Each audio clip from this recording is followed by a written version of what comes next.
Hey everyone, today I'm going to be doing a video about what I think is a really interesting light option that is now on the market. And if you didn't already know from the title, we're talking about the Z-Bolt Blazer weapon mounted light. Now, in the interest of full disclosure, I did not pay for this light. Z-Bolt did send this to me for free for testing. Being that they are here in Oregon, I'm actually going to be working on trying to get up there with those guys to make a video so that you can hear from the horse's mouth, so to speak, what their products are designed to do. But at least in this case, we're just going to be talking about my experience with this light so far. Now, if you've been in the weapon-mounted light game for a while now, you are no doubt familiar with what most of the industry is using in the LED lights now available from Surefire, Mod Light, Cloud Defense, all those kinds of things. This is not an LED light. This is an LEP, which is laser excited phosphor. So this is not your traditional flashlight. This is like literally a laser that is being, this is my very superficial understanding, reflected off of phosphor, which then produces the beam that comes out of the front of this thing. So this behaves in a very different way than most of the lights that you or I are going to be familiar with or used to seeing or may have mounted to our guns. So this thing, though, does give us a lot of really interesting features. There are some trade-offs in what this thing is able to do. But let's just go ahead and get into the nitty-gritty specifics so I'm not just kind of teasing you guys around here. So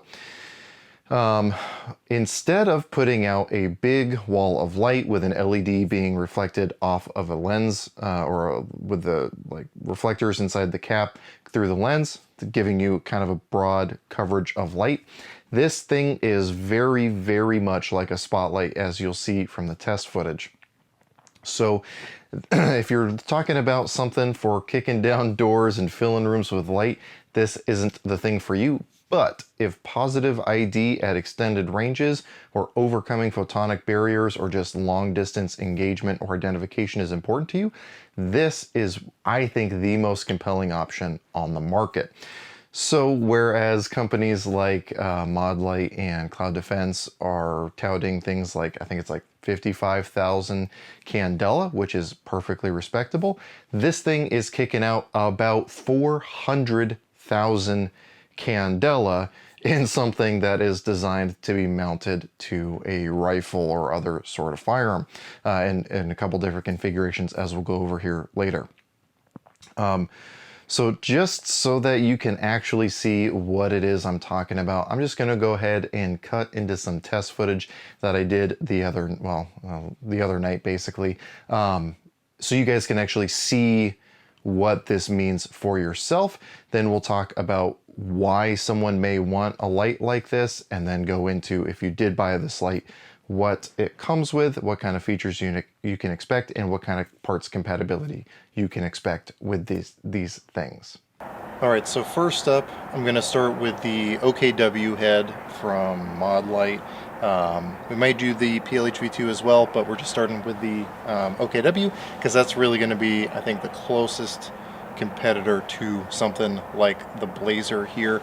So trying to stick to the testing done by 9-hole reviews as much as possible.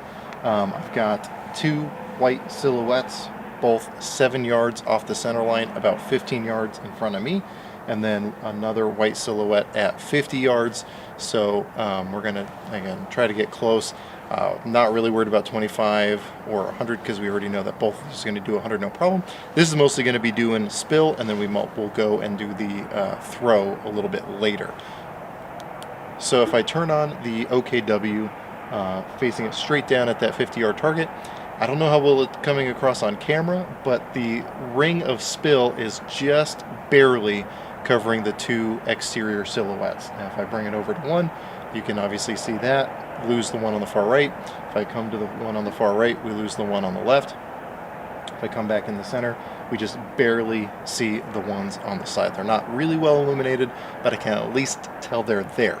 Now, we're going to switch to the Blazer with no diffuser on it whatsoever. So there is the Blazer. Again, no diffuser. If I shine it at that 50-yard target, I am 100% seeing that 50-yard target, but I am not seeing at all the guys on either side. I don't even have to be looking at the camera to see when that hits the target, because it's illuminating everything back behind me from it bouncing off the white target. And again, going to the other side, yep, I can tell when it's actually on because of all the shadowing it's doing behind me. And then going back down centered, we see it. So let me go ahead and throw the diffusers on, and then we'll test that out. All right, so now we have the 10-degree diffuser on. If I illuminate the rear target, I'm actually getting a little bit of spill onto one side or the other. Not as much as the OKW head, but I can at least see a little bit. And if I pan over, again, I'm still getting a lot of bounce back off that white target. Same from the other direction, going back down center. We're still getting the vast majority of light directly in front of me, but I can at least see a little bit of my periphery. Let's switch to the 20-degree. So here we have the 20-degree diffuser. You can see again illuminating that target down center. I'm anxious actually to see the side-by-side comparison of what the illumination of that looks like compared to the other two. And then if I bring it over, again, we're illuminating, but not nearly as much bounce back. Same to the other side. I am, again, seeing a little bit brighter image on both sides of the periphery in comparison to the 10-degree, but we are definitely, at least from what I can tell, getting a less severe hotspot downrange.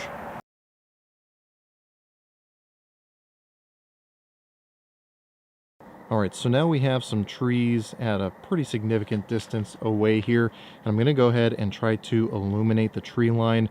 And then we'll also do this through a scope so you can get an idea of what it would be like to actually shoot with something like this. So if I illuminate that, you can see that spotlight illuminating. That's about 300 yards away there. If we move on down that tree line, again, you can still see that we're illuminating out to there about 5-ish hundred yards. And then we can even move out further to that grove of trees out there. Now you're kind of seeing it bouncing off that tractor, but that grove of trees out there, closer to 1,000 yards. There's a vehicle passing and I don't want them to freak out. So that grove of trees out there over the top of the truck, don't know how well you can see this, but it's definitely illuminating out there. So just as another demonstration at some distance, we have the Blazer here, and we have a really tight spotlight going down to the end of this roadway here. If I turn on the OKW, you can see, not only can we see to the end of this little roadway here, but we can see every bay along the way. If I bring the Blazer back in, you can see the Blazer's hotspot in the OKW's hotspot. But man, when I need to see anything at that distance, this will definitely do it. But again, I lose all of that spill and situational awareness. I pop that off, pop the OKW on. Again, I have way better situational awareness here at this distance. Not great as far as spill, but compared to the Blazer, we get a lot more spill, but again, I'm getting way less definition at the target. So now I have Miss OreGear sitting in a car. We are about 50 yards away. What I wanted to be able to see is how this does with photonic barriers. So first we'll start with the OKW. With the OKW, I can actually see, I can read the license plate for one, which I'm going to be blurring out for you. But I can actually see into the passenger compartment just fine. Now we'll try it with the, yeah, so we can definitely see, we can see a lot clearer. Again, she's ducking her head down, totally understandably, because this is a really bright light. And I'm going to have her turn on her high beams, and then we'll try now. So definitely I can't see anything with my naked eye except for two bright lights coming at me. With the OKW, I can see the license plate because it's reflecting, but I cannot see it in the passenger compartment.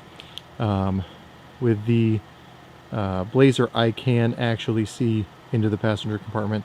I can see it looks like she's still ducking her head down. So that is definitely a win for the Blazer. I can actually make out what's inside the vehicle. What you're about to see is the 200-yard firing line at the range. So 200 yards away, and I'm about to shine, starting with the PLHV2 from Modlight. So you'll hopefully be able to see here the plate rack there at 200 yards, along with the target stands at 200 yards. The PLHV2, not a ton of illumination coming through, making it all the way down. And then we're going to switch to the OKW head. With OKW, I could definitely see a lot more detail at 200 yards, but still not a ton. Again, you can see the lights making it down there. Camera settings are exactly the same. You can see the shadow from the camera on the steel. But when I go to the Blazer, now again, I can make out all the detail that I could possibly want at 200 yards, and it makes a huge difference in what you can actually make out as visible here. And just a side-by-side comparison showing not a huge difference between the PLHV2, but a big difference with the Blazer. So as you saw from the footage, these things are pretty remarkable. Now, not everyone is going to need the features that this thing brings to the table. Again, we are sacrificing things like spill and situational awareness in exchange for, again, positive identification out to long distances. Now, I tried to get some footage through a scope of me actually illuminating things at several hundred yards away.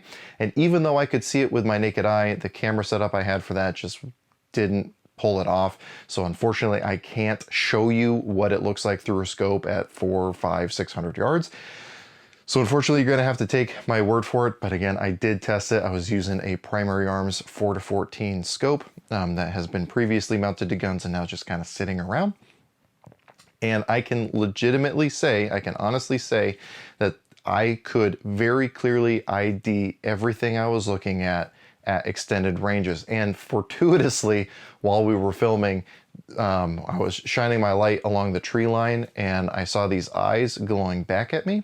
And so I actually set up the scope, looked, and it was only about 150, 200 yards away, but I could very clearly identify a feral orange cat that just happened to be hanging out in that grove of trees. And then I was able to read the writing and everything on a Connex at about 200 yards. Unfortunately, beyond that, I didn't have anything to like read or reference. It was just making out trees, but I could again very clearly see everything I was looking at through the scope at 400, 500, 600 yards. Once I got past that, again, I was looking at the grove of trees you saw in the footage earlier. Once I got past that, I could see that things were being illuminated, but I would have a really hard time positively identifying things, or if things are trying to not be seen, it's going to be hard for me to see them. And for what it's worth, that night that we did the filming, it was a pretty like high moisture night, so a lot of that was being diffused in the moisture in the air. So you may experience different results depending on where you're at. So if you're doing this in like Tucson, Arizona, you'll probably be able to see out a little bit further than I am here in the Pacific Northwest. So that's worth mentioning. Now, if you're living in an urban environment, maybe that ability to positively identify out to 400, 500, 600 yards isn't important to you. However, the thing that I think this thing does extremely well is overcoming photonic barriers, as you saw with being able to see in the vehicle. Now, it's hard to tell from the footage. Again, you're gonna have to take my word for it from what I could see to the naked eye. And again, you saw in comparison between the OKW head from Modlite versus this Blazer from Z-Volt. With the OKW, when it was just the car's regular headlights, I could definitely see into the passenger compartment just fine. However, once I had Miss OreGear shine her brights into my eyes, naked eye, I couldn't see anything but the lights coming at me. With the OKW, I was able to see the license plate because that's the most reflective thing on the front of the vehicle. However, I could not see to the passenger compartment. With this, I was able to see into the passenger compartment. Now, that's only a small example of what kind of photonic barriers you might experience, especially in an urban setting. But if someone's shining a weapon light at me and I'm trying to see what it is, whether it's a weapon light, a handheld light, or a cell phone light, I need to be able to overcome that to then be able to positively identify what I'm pointing my gun at to know whether or not I need to pull the trigger. So that is a benefit that regardless of your environment, this is going to bring to the table that you're not necessarily going to get elsewhere. And I think that's one of the big things that certain government agencies and military groups have recognized in these things, which is why they're getting some contracts for those guys. That photonic barrier defeating ability, and in addition to extended range positive ID, is where this thing shines. Now, to make it more practical for those of us who want a little bit more spill, as you saw, they do make the diffusing caps, and I think they're working on a 50-degree one right now. I only have the 10 and 20-degree diffusers. You definitely lose some of your hotspot, but you do add situational awareness, but nowhere near what you're going to get out of, again, like even the OKW, which is not necessarily known for that spill of light. In comparison to this thing, it makes a huge difference. And again, you definitely lose that here. But one of the cool things that they include with these as well is a green and red filter. So especially for those of you who are doing pest control with like hogs or anything like that, that's going to allow you to still be able to see things in a way that will not get rid of your potential targets or anything like that. So that is a functionality that we civilians can definitely make some use of. Now, one of the other things, as you can see here, this is in the full length configuration using one 18650 battery. One of the things you can get for these, I have my little box of parts here, is an SBR kit. So it's just basically a shorter kit. And this would use one of the 18350 batteries. So like the Cloud, the Defense Rain Micro would be about that battery size. And it's going to be hard to see next to here, but where the actual head would thread on, you're cutting off about an inch and a half of length. Let's see where it would actually thread in. That's probably a better visual there, what you're cutting off there at the back. And then as you can see here, you also can use a click cap. This is their tail cap that has the plug-in for a like a mod light hot button is what they sent me with this one, just so I could run it with a tape switch. So you get kind of the dual action tail cap option or just the regular clicky tail cap option. I kind of like the dual option because then it again allows me to run a tape switch.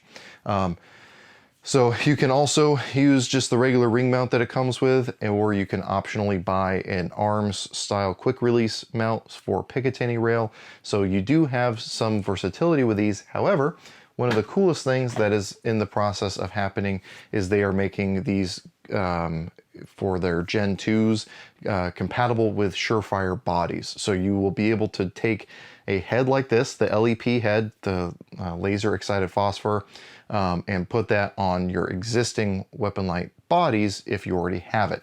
So that's a really cool option if you're not looking for just a standalone dedicated thing. That will now make it parts compatible with stuff you may already have, or if you like just building your own, get like the Reptilia bodies and then put your own head and tail cap on there, it'll allow you to do that as well. So again, just a really cool option available for those of us who like to tinker a little bit more and don't want to just take what we get right out of the box. So if you're interested in the performance of a light like this one, I would definitely recommend checking out Z-Bolt's website. I'll have a link down below. One thing that they're working on that I am very interested in is their new kind of laser illuminator combo for infrared for night vision use. It seems to be pretty impressive based on the specs and kind of teasing that they've done so far. Obviously, I don't have my hands on one of those, but it seems to be pretty intriguing, again, based on what they've released so far. I may or may not get my hands on one of those in the future.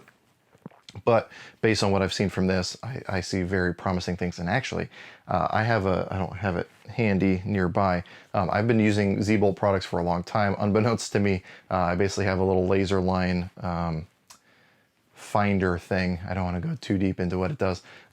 But it was made by Z-Bolt and I just wasn't aware of that. But definitely working on some cool things. They have cool things coming in the near future. Again, hopefully I'll be able to get up there with those guys and be able to, see what all is going on and again, get the news from the horse's mouth. So if you have any questions, comments, or concerns, go ahead and throw that in the comment section down below. If you can think of a good usage of a light like this, definitely throw that in the comment section down below as well. I'm not always the most creative person, so hearing what other people can figure out to use a light with 400,000 candela for, I think would be pretty interesting. So go ahead and throw those down below. As always, I want to say thanks to my patrons for making videos like this one possible. Just again, taking the time to run out, an hour away to shine flashlights in the dark night. The people that support me on Patreon help make that thing more justifiable to do. So I want to say thanks to them. And because of that, I post all my content over there early. We do live streams. We have a Discord server. If any of that stuff sounds interesting to you, or you just want to financially support the channel, definitely head over there. Links will be below for that. But as always, I hope you got something out of this video, and I really appreciate you watching.